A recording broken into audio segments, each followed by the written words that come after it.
Selamat datang di New Perspective.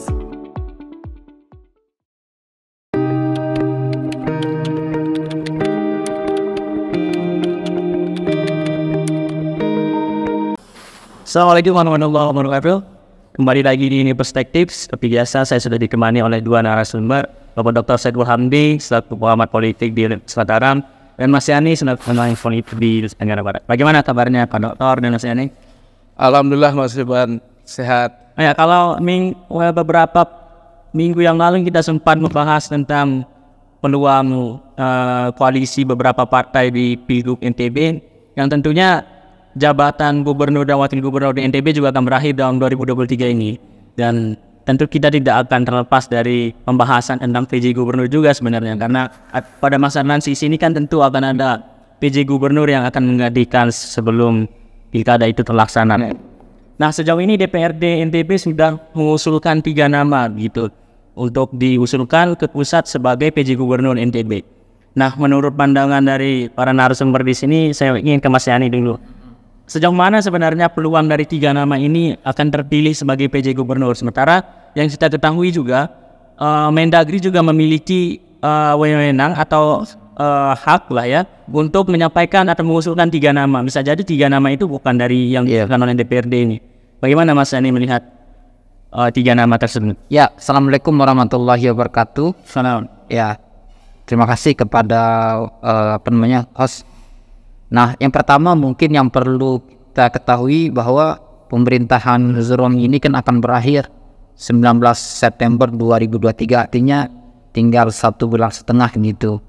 Dan tentunya untuk mengisi masa kekosongan tersebut selama 1 tahun sebelum digelarnya Pilkada NTB 2024 akan ada pejabat gubernur.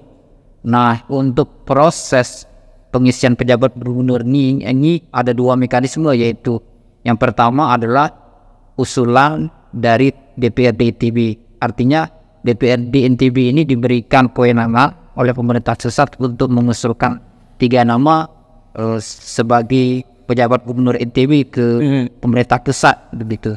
Dan hari Kamis kemarin DPRD NTB sudah memutuskan ada 3 nama gitu yang diusulkan kepada pemerintah pusat dengan berbagai dinamika yang muncul dalam proses pengusulan itu, yakni Deputi Administrasi Sekretariat Jenderal DPD RI Pak Lalu Nikman Zahir, beliau dari Praia Lombok Tengah.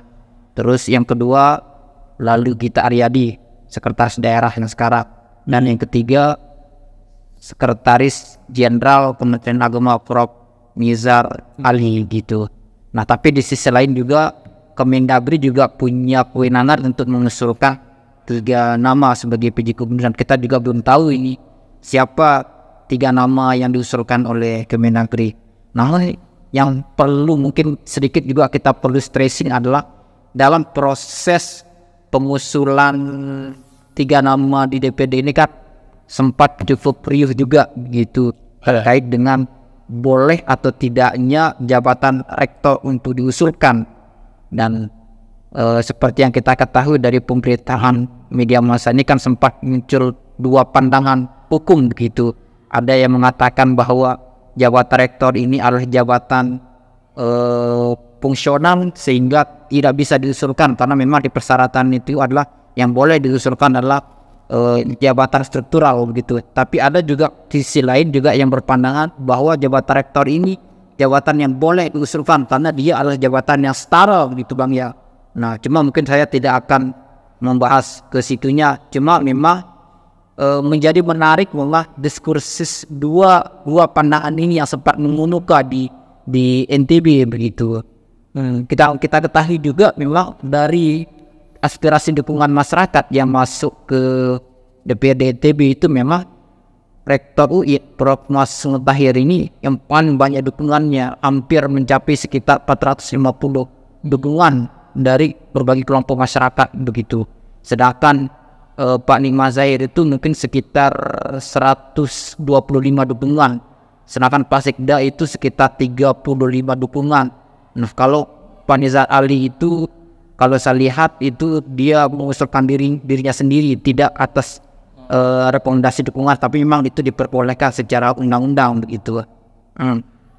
Tapi memang yang menarik kemudian adalah dalam dinamika yang muncul, memang meski memang Promastur Tahir ini diusulkan oleh semua praksi, tapi akhirnya kan dalam rapat pimpinan akhirnya beliau dicoret, terjegal dengan alasan bahwa DPRD NTB telah melakukan beberapa kali konsultasi kepada Mendagri bahwa jabatan rektor ini tidak bisa diusulkan. Tapi aneh juga begitu. Kalau kita ikuti pemberitaan di daerah yang lain juga, jurisprudensi lah setelahnya itu, jabatan rektor itu bisa diusulkan oleh DPD setempat. Taruhlah contohnya Sumatera Utara. Itu Sumatera Utara itu jabatan rektor Universitas Sumatera Utara menjadi salah satu nama yang diusulkan oleh DPRD Sumatera Utara sebagai PJ Gubernur Sumatera Utara begitu. Begitu juga di Sulawesi Tenggara gitu. Itu jabatan rektor Han Huliu itu juga termasuk salah satu yang diusulkan oleh DPRD Sulawesi Tenggara sebagai PJ Gubernur begitu. Tapi memang dinamika di NTB ini ya melihat memang Promastur harus terpentar dalam rapat pimpinan pengambilan keputusan gitu ya. Baik, terima kasih. Nyambung ke ini tanggapannya Mas Yani tadi ke Pak Dokter. Apakah Pak Dokter melihat di fenomena atau dinamika gagalnya Prof. Masnun diusulkan menjadi PJ Gubernur, apakah Pak Dokter melihat kalau ini memang tidak sesuai dengan peraturan yang ada atau memang ada upaya penjagalan, semacam ada upaya penjagalan begitu? Ya, terima kasih Mas Irfan. Apa yang dikatakan Mas Yani saya kira cukup alot ya, bagaimana DPRD menentukan PJ yang diusulkan ke Kemendagri. Akhirnya ada 3 nama yang kemudian menjadi output ya dari rapat akhir dari pimpinan. Kita kan harapannya sebenarnya begini, bahwa NTB ini bisa tetap dipimpin oleh tokoh-tokoh muda. Ada misalkan TGB dulu, kemudian ada Bang Zul. Nah, harapan kita sebenarnya Prof. Masnun seharusnya bisa masuk lah sebagai tokoh baru yang muda juga, yang mungkin kemampuan dan juga pengalamannya bisa setara dengan tokoh-tokoh yang lain. Artinya saya tidak mengatakan kemampuan setara, tetapi setidaknya diberikan ruang, diberikan opportunity begitu untuk memimpin daerah di NTB ini. Karena UIN yang sekarang kita lihat di bawah kepemimpinan Prof. Masnun juga cukup berkembang ya, banyak guru besar yang kemudian bisa dimunculkan, bisa diorbitkan. Nah, kalau kita mengacu pada aturan, pertanyaan tadi apakah Prof. Masnun ini dijegal dengan aturan atau memang ada misi politik nggak yang kemudian menjegal beliau begitu kan? Memang ya bicara DPRD ya, sebagai lembaga legislatif ya, tentu produknya adalah produk politik ya. Jadi tidak bisa kemudian apa yang diusulkan tiba-tiba harus hasilnya ini. Ini kan butuh lobby, butuh negosiasi ya, butuh kerjasama antara pimpinan praksi, pimpinan partai politik, yang kemudian itu menjadi saya lihat sebagai produk politik ya. Terlepas dari adanya aturan yang kemudian menjadi debatable, ya tentu nuansa politik juga sangat kental ya mewarnai kenapa kemudian Pak Prof. Masnun ini harus terpental begitu. Cuman kalau kita melihat begini, ini sekedar pandangan saya sebagai akademisi. Kalau kita kembali kepada Kepres 1985, memang jabatan rektor ya perguruan tinggi negeri itu dia masuk eselon 1A, sedangkan pembantu rektor, kemudian dekan itu dia masuk eselon 1B. Ya, ini tingkatannya.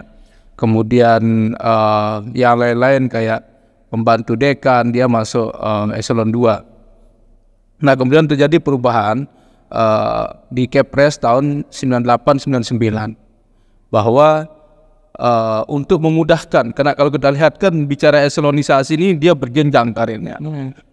Apakah orang menjadi rektor itu harus dari bawah? Ini jadi pertanyaan kan, dari kaprodi, kemudian dari dekan, setelah dekan mungkin dia menjadi pembantu rektor, lalu kemudian menjadi rektor. Ini kan lama sekali. Nah, akhirnya diubahlah bahwa tidak berlaku lagi aturan eselonisasi.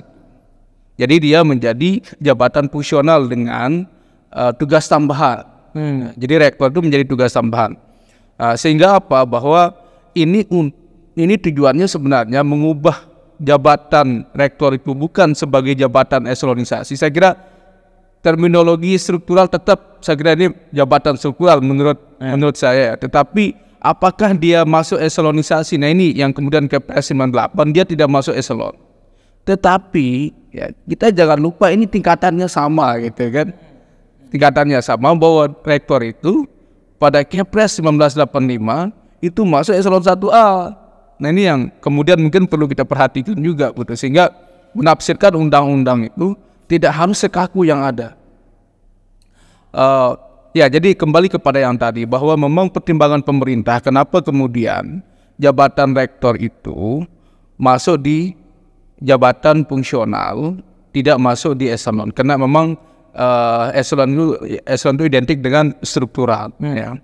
Nah saya kira itu bagus, karena apa? Karena bisa saja misalkan ada fungsional ini kan Mas Irfan melihat kemampuan seseorang, skillnya ya. Walaupun misalkan dia baru ya, misalkan dia baru selesai sekolah udah doktor ya, mungkin jabatan eselonnya masih rendah misalkan kalau kita hitung eselonnya, tapi dia punya kemampuan. Nah supaya untuk menjembatani dia bisa jadi rektor, punya ide bagus, punya gagasan bagus, maka kemudian diubahlah aturan itu, gitu kan. Nah kembali kepada konteks yang tadi ini, apakah kemudian kita menafikan ya, bahwa jabatan rektorat itu dianggap jabatan yang non struktural? Ini jadi pertanyaan kita. Kalau saya tetap menganggapnya itu jabatan struktural, tetapi dia non eselon. Nah cuman kan begini, ini aneh juga undang-undang kita di Indonesia ini selalu kontraproduktif. Selalu kita menekan orang-orang yang punya potensi. Misalkan begini, gubernur itu kan syaratnya anak SMA aja boleh jadi gubernur, ya enggak? Siapapun boleh, dia dicalonkan oleh partai politik. Masa hanya menjadi pejabat gubernur harus yang paling top gitu kan? Ini pertanyaan kita begitu loh. Kalau gubernurnya sendiri alumni SMA juga boleh, kenapa seorang guru besar tidak boleh gitu kan? Nah, dan satu lagi ini catatan buat teman-teman kita di DPRD bahwa dalam aturan Kemendagri, ya walaupun kita baca ya bahwa teman-teman di DPRD sudah konsultasi Mendagri, tetapi kalau kita baca aturan ada satu butir yang mengatakan atau pejabat yang setara, ya kan? Artinya tidak harus dia masuk dalam aturan eselon tadi itu yang setara dengan dirjen, misalkan ya sekjen. Nah ini saya kira mungkin ya bahwa untuk menciptakan produk politik yang bagus, yang baik ya, bisa mengakomodir anak-anak muda, tidak harus kita kemudian terjebak pada aturan-aturan yang menurut saya loh juga tidak menyalahi gitu. Artinya misalkan Prof. Pastor ini kualifikasinya apa? Beliau udah guru besar, kemudian punya pengalaman yang bagus, untuk menjadi seorang PJ saya kira sangat layak. Ya.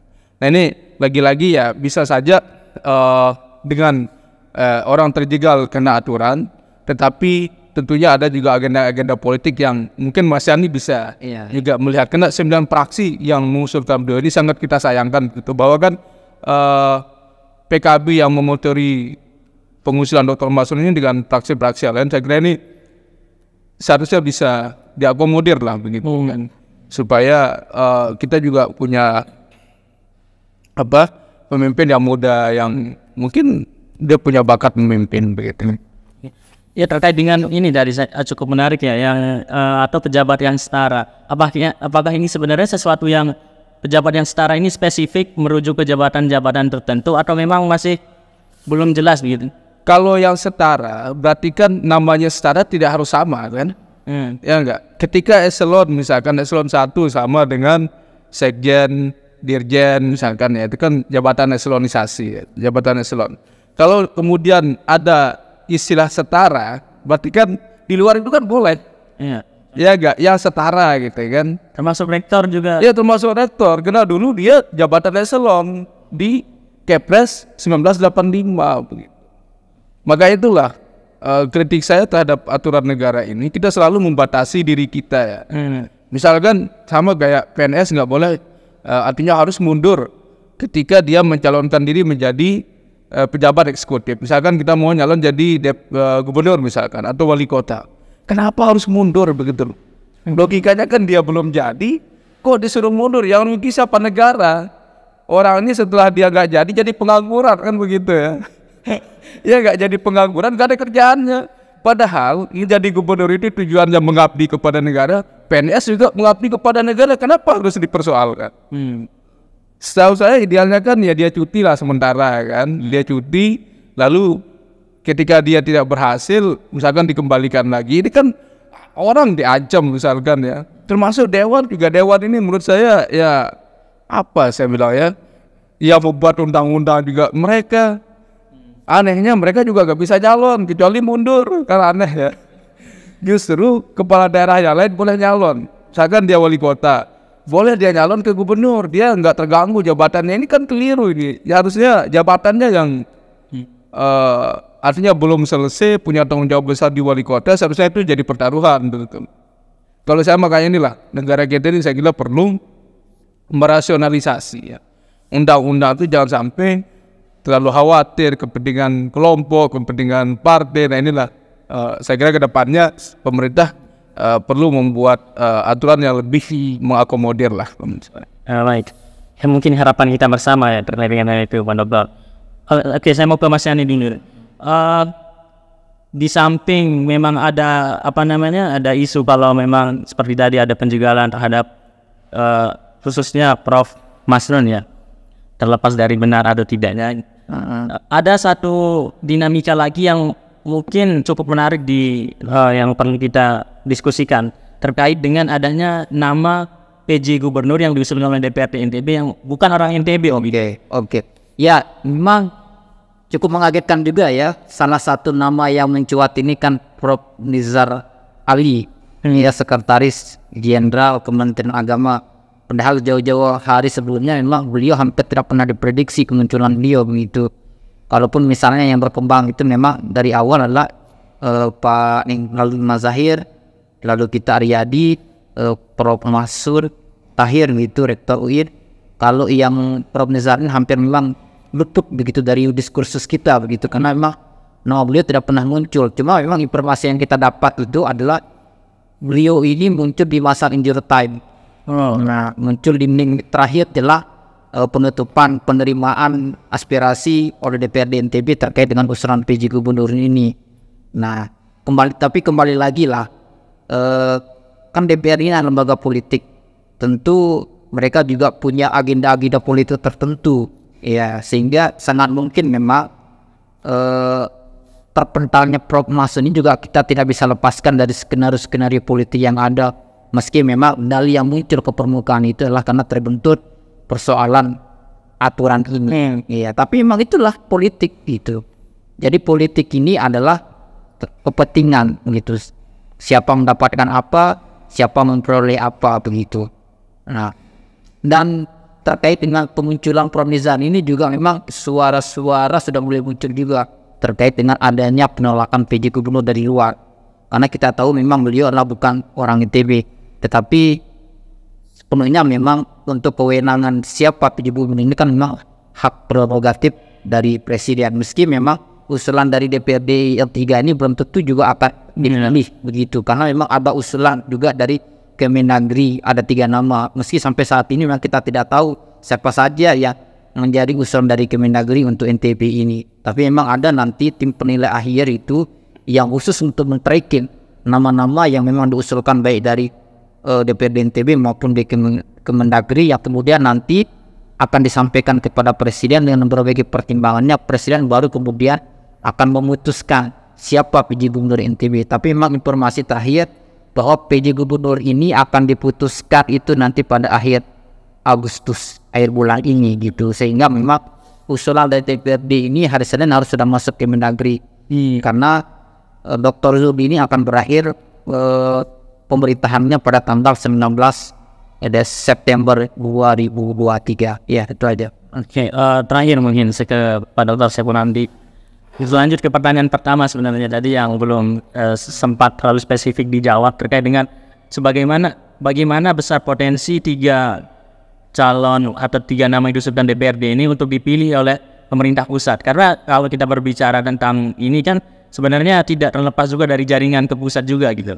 Sebenarnya bagaimana itu menurut Pak Dr. Setu? Iya, saya kira ini masih panjang ya. Akan ada 3 nama lagi dari Kemendagri yang akan diusulkan. Sehingga potensi teman-teman yang diusulkan oleh DPRD ini belum tentu juga bisa diakomodir. Nanti ada tim mungkin yang kemudian menilai semua ya calon-calon, mulai dari usulan teman-teman DPRD NTB sama juga usulan dari Kemendagri.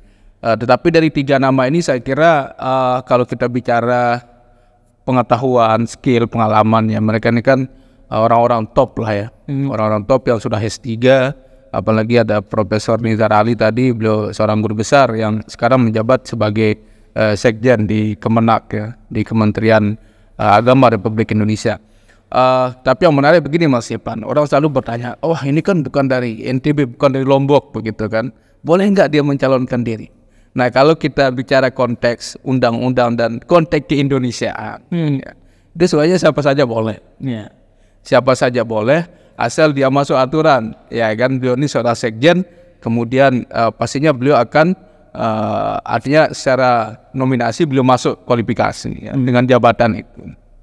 Ya tentu kalau kita bicara ideal, namanya gubernur itu sudah dipilih oleh masyarakat NTB, seharusnya PJ-nya juga ya, kita harapkan orang NTB lah yang menurut saya tahu, paham tentang seluk-beluk ya dinamika politik dan juga konteks geografi, ya, geopolitik, geoekonomi. Ini kan persoalan-persoalan besar yang harus orang expert di sini. Saya kira ada Mami Gita, saya kira di sini yang punya pengalaman lah. Beliau sangat kuat, knowledge beliau juga udah lama berkarir di NTB.